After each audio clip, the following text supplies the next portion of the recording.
60 years old ka na? PhilHealth member ka na? Noong ika-5 ng Nobyembre ng taong kasalukuyan ay pinirmahan ni Pangulong Benigno Aquino III ang Expanded Senior Citizens Act of 2010.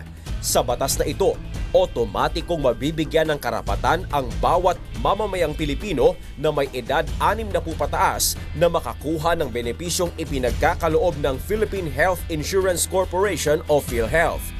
May kaibahan ba ang sistema para sa pagpapaabot ng tulong kay lola at lolo kumpara sa mga ordinaryong benepisyaryo? Anong mga papeles ang kakailanganing isumite sa PhilHealth bago makamtan ang serbisyong pangkalusugan na obligasyon nilang gawin? Isa pa, paano ito ipatutupad? Nobyembre 25 ito dapat epektibo. Subalit, kamusta na kaya ang sasaklaw ditong mga reglamento? At sa bugso ng pagtaas ng bilang ng madadagdag na mga miyembro, hindi kaya magkulang ang kanilang pondo? Dahilan upang kapusin naman ang makakarating na serbisyo sa mga nagbabayad at mas nangangailangang miyembro.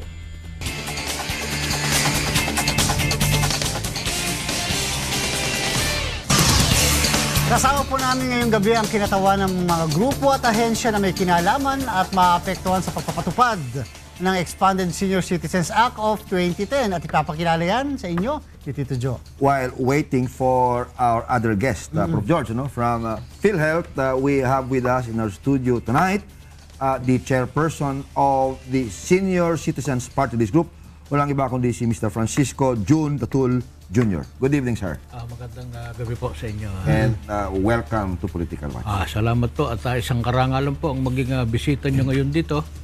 At sa ngayon po nananood ang milyon-milyon nating mga senior citizen ng buong Pilipinas para mapakinggan nila ang kahalagahan sa kanilang kalusugan itong ating tatalakaying PhilHealth. Kasama ni Chairperson Datul tonight is a retired RTC judge and former COMELEC Commissioner. Walang iba kundi si Attorney Amado Calderon. Good evening, sir. Good evening. Welcome to Political Yes, sir. Watch. Ako na Tito Joe ang unang magtatanong kay Tito Joe. And on the phone, Prof. George, makakasama natin si nandito na pala. Congresswoman Yes. Angelina Helen Tan, representing the 4th District of the Province of Quezon.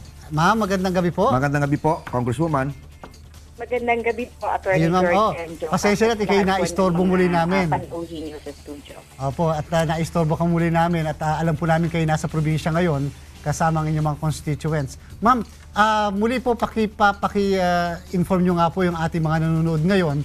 Ito pong yung inyong in-sponsor, kayo po ang sponsor itong batas na ito, ay saan po ba kukuhanin yung budget para dito sa pagbibigay ng automatic PhilHealth coverage para sa ating mga senior citizens? At ito po ba ay walang pipiliin, mayaman man o mahirap na mga senior citizen basta sila ay 60 taong gulang? Yes po, maraming salamat po doon sa inyong katanungan. Ang fund po na panggagalingan niyan ay yun pong Syntax Fund natin. Opo. At pagdating naman po doon sa makikinabang, ay lahat po ng ating nakatatandang mamamayan nasa kasalukuyan po ay hindi po miyembro, hindi nag-contribute ng sa PhilHealth. Ayun. Ma'am, bakit po kayo, siyempre nga itatanong din ng mga nakatatanda natin, kahit po yung mga medyo nakababata ng konti, bakit po kaya maliban sa kayo ang nag-sponsor ngayon at first termer kayo bilang congresswoman, bakit po kaya ngayon lamang ito? Bakit hindi naisama before? Dahil ba sa kawalan po yun ng budget o dahil hindi lang masyadong nabigyan ng priority po ito? Actually, hindi ko kayang sagutin yun. Bakit hindi noon, bakit ngayon. Basta naniniwala po ako, it happens at the right time, sa tamang panahon po, no?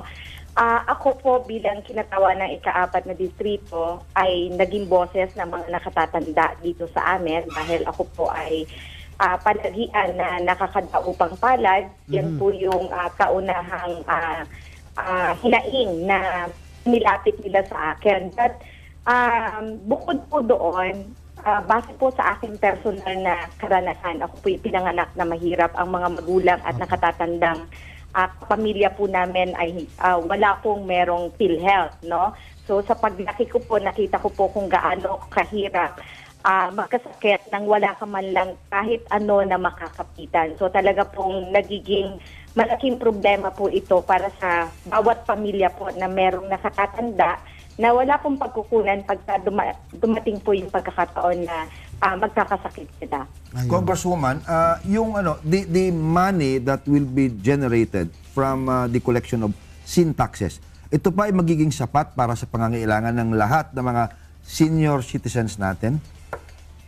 Yes po. Actually po yan po ay pinag-aralan sa Kongreso, no? Nakita po nila meron pa pong pondo na nakalarap po doon sa atin sa PhilHealth po na hindi pa nagagamit. Kapagkat marami po doon sa mga programa natin na in-implement ngayon ng ating mga agencies nang gagaling po dyan. So, dahil naghanap po sila ng isang makabuluhang magiging programa, nakita po nila sa House na meron pong panukala patungkol po dito sa mandatory PhilHealth coverage ng senior citizen.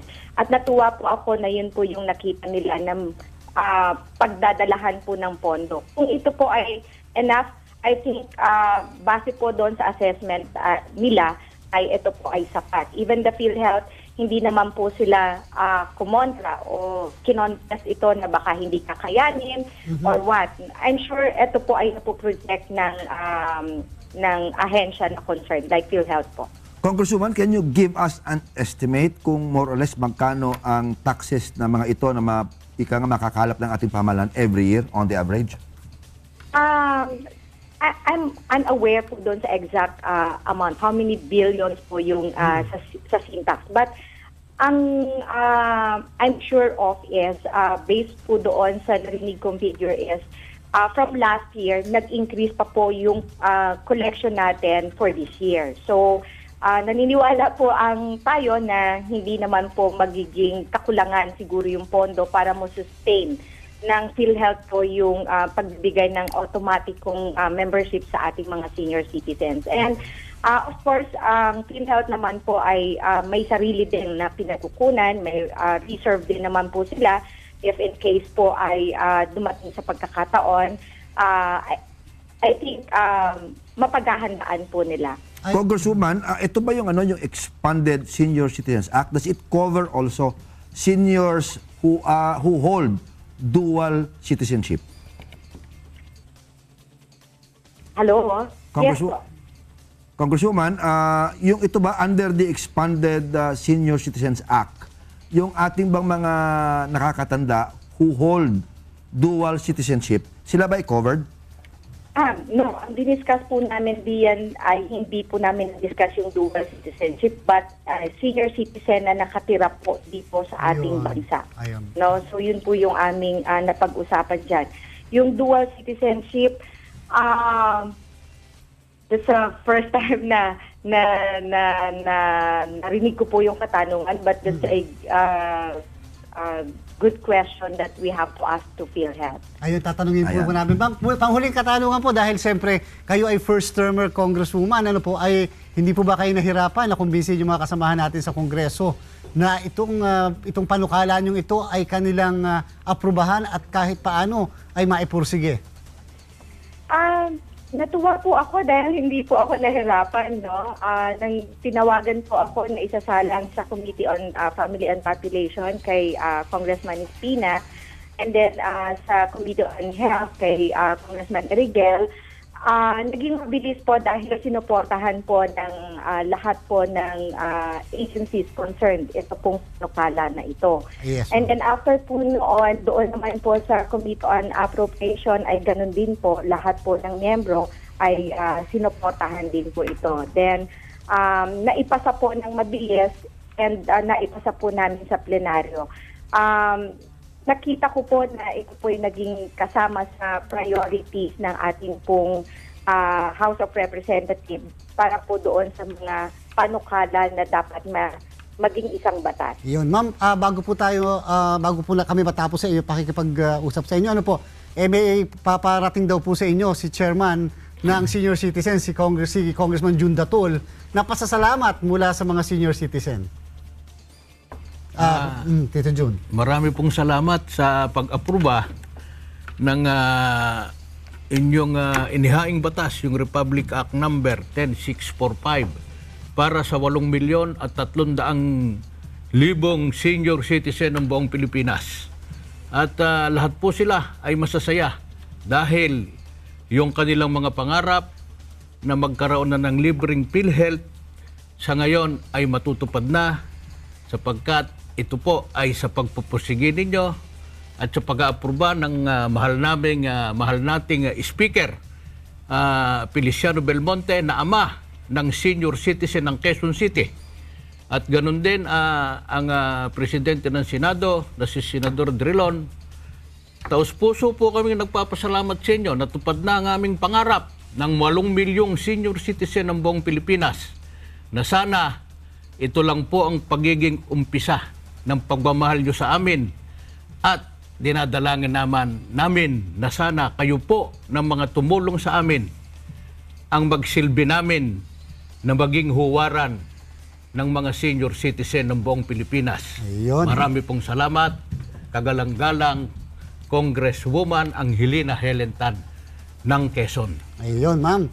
Maraming salamat, ma'am. Ha? Congresswoman, maraming salamat po. Po, maraming salamat po. Thank you. Ayun. At In the Tito Joe, meantime, George, Tito Joe, we mamaya will po. pause for a short break. Diyan lamang po kayo. Magbabalik ang Political Watch. Watch.